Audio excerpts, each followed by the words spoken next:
गावखौ रैखाथि होनो थाखाय खायसे आंगु पांगुफोरखौ लानानै खामानि मोनैनि जायगा मोनैनि बे UBPF आफादखौ दादों बे जेबो ओंथि गैया।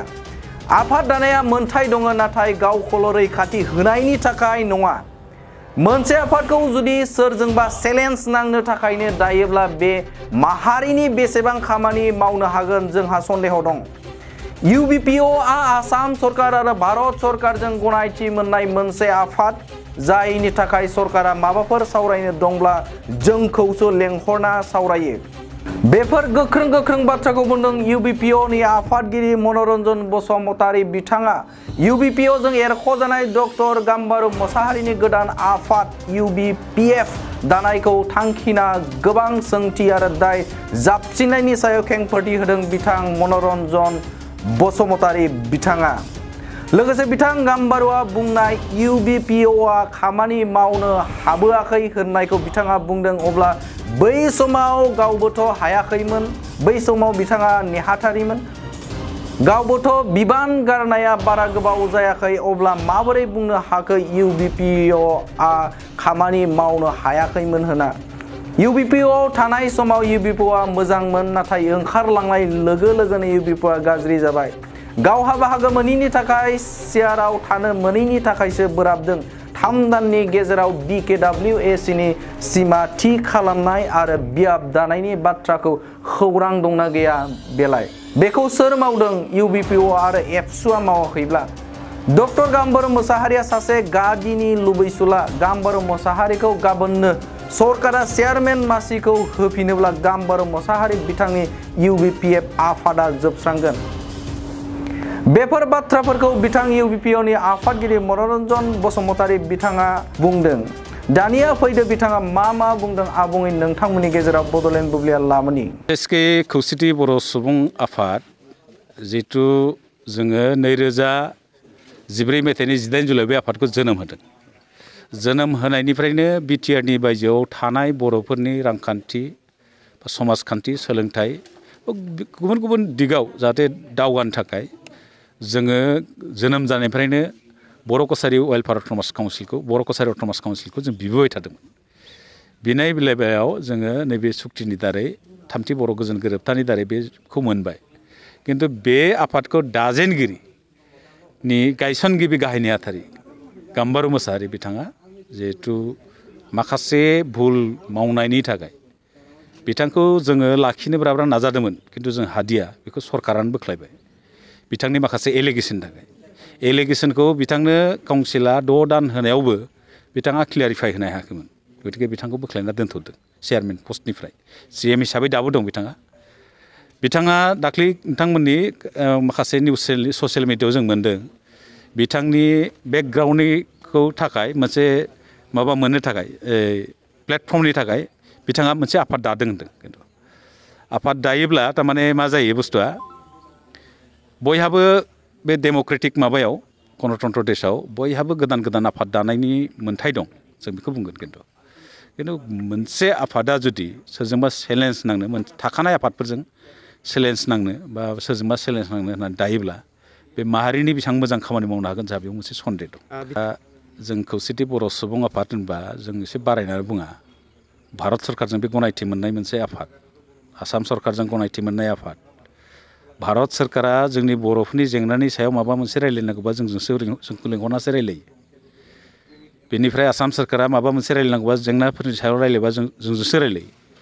बर' कसारि वेलफेयार अट'नमास काउन्सिलखौ दाफुंनाय 6.3 खौ इमप्लिमेन्ट खालामनायनि सायाव जों दासिम भारत सरकार आसाम सरकारजों दुलाराय बर' फरायसा आफादजों थाफाना गोबां खेब रायलायबाय। किन्तु गाम्बारु मोसाहारिया ओरैबायदि खालामदों गावनि चेयारमेन पस्टआ थांनायनि थाखाय बे आसाम सरकारखौ केस होनानै दोनदों। किन्तु गाबोननो जुदि सरकारा बिनि माबाया मोनफिनोब्ला चेयारमेनखौ मोनफिनोब्ला बिनि आफादा बायना थागोन थारमाने। चेयारमेन मोननो आन्थाल'सो बे आफादखौ दादों बियो। आरो जायफोर मानसिखौ लानानै दादों बेखौथ' जों बुंबाय थाला थारमाने। नंगौ खोथाखौ जुदि गले गले बुङोबा मानसिफ्रा नंखाय सानो आरो नंखाय खोथाखौ जुदि सोरबा गले गले बुङोबा बेखौ नंगौ सानफ्राङो।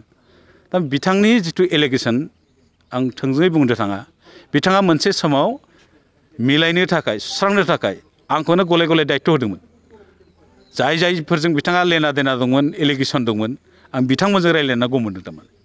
आं दिनै मिडियायाव खुला खुलि बुंनो नागिराखै मानोना जोंनि बिदा फंबायनि गेजेराव आं बे बाथ्राफोरखौ थारमाने बुंनानै बांद्राय गुबुंले खालामनो नागिराखै जोंखौ मावनो हादों हाया बोरै मिथिखोबलाय जों दाख्लै बावैसो भारत सोरखार आसाम सोरखारजों जोंना भिडिअ कनफारेन्स जाबाय बे मिटिङाव मोनसे टाइम बाउन्ड लादों जोंनि काउन्सिलखौ दाफुंनाय नैबे 3 दाननि गेजेराव जोंनि बर' कसारि वेलफेयार अट'नमास काउन्सिलनि गामि सोसननाय समस्ति दानाय बिसायख'थिसिम लांनो नागिरबाय बे खबर दंना गैया बेलाय गाम्बार मोसा खबर दंना गैया बेखौ सोर मावदों खौसेथि बर' सुबुं आफाद दुलाराय बर' फरायसा आफादा मावाखैबा सोर मावदों बेखौ गाम्बार मोसाहारिया हारसिंल'सो बे गावखौ थारमाने गाव प्लेटफर्म मोननो गाव बासिनो थाखाय जेरावबो स्पेस मोनैखाय बियो मा खालामदों माखासे हांगु फांगु आवगोलाव एसे एरेना थानाय मानसिफोरखौ लानानै बे दादों थारमाने बे अर्थ गैया थारमाने आफाद दानाया राइट दं बेहा जुदि जाथिनि मोजां खामानि मावनो होननानै सिन्था खालामना आवगायबोदोंबा खिन्थु बिनि मेडियायाव बाइट होनाय मानायखौ जों नायबाय थादों जोंखौ थोंजोङै सोंखारिना बुंदों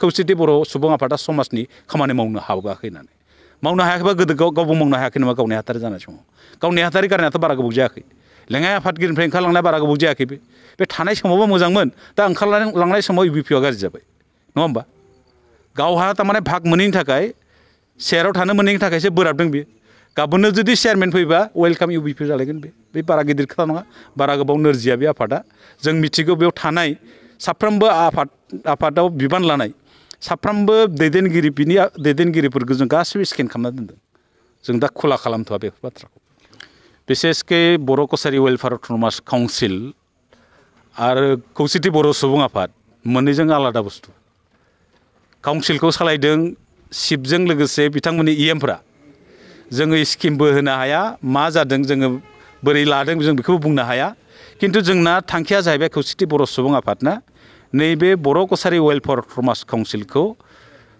दाफुंजोबनाय गामि सोसननाय समस्ति दानाय बेखौ बिसायख'थिसिम लांनानै बिनि रां बावजा बारायहोनाय बेखौ मोनसे मडेल मोनसे काउन्सिल दानाया जोंनि खौसेथि बर' सुबुं आफादनि मिजिं खिन्थु जोङो बे काउन्सिलाव थानानै जों काउन्सिलाव मा जादों जों बेखौ दिथा लाबाय थानाया जोंनि खामानि नङा बे 2023-24 सोलोंथाइ बोसोरनि थाखाय गोदान मुं थिसननाय लानानै फैदों डन बस्क' डिग्री कलेज साफागुरिया देग्लायनिफ्राय डन बस्क' डिग्री कलेज साफागुरियाव बेचलर अफ आर्ट्स एबा BA नि सेथि सेमिस्टारनि गोदानै मुं थिसननाया दायो सोलिगासिनो दं चिरां जिल्लानि साफागुरियाव थानाय डन बस्क' डिग्री कलेजआ देग्लायनिफ्राय BA थाखोनि सेथि सेमिस्टारनि थाखाय गोदानै एडमिशन लानायजों लोगोसे बड', इक'नमिक्स, इंलिश, एडुकेशन, हिस्टरी आरो पलिटिकल साइन्स आयदानि थाखाय BA अनार्सनिबो खाबु दं गोग्गो सोलोंथाइनि थासारिजों लोगोसेयैनो डन बस्क' डिग्री कलेज साफागुरियाव आलादायै हौवा हिन्जावनि थाखाय हस्टेलनि खाबुबो दं जुदि फरायसाफोरा डन बस्क' डिग्री कलेज साफागुरियाव BA सेथि सेमिस्टारनि थाखाय गोदानै एडमिशन लानायनि सायाव आबुं बाथ्राखौ मिन्थिनोब्ला नैबे मबाइल नम्बर 9365519559 आव थोंजों सुला लानो हागोन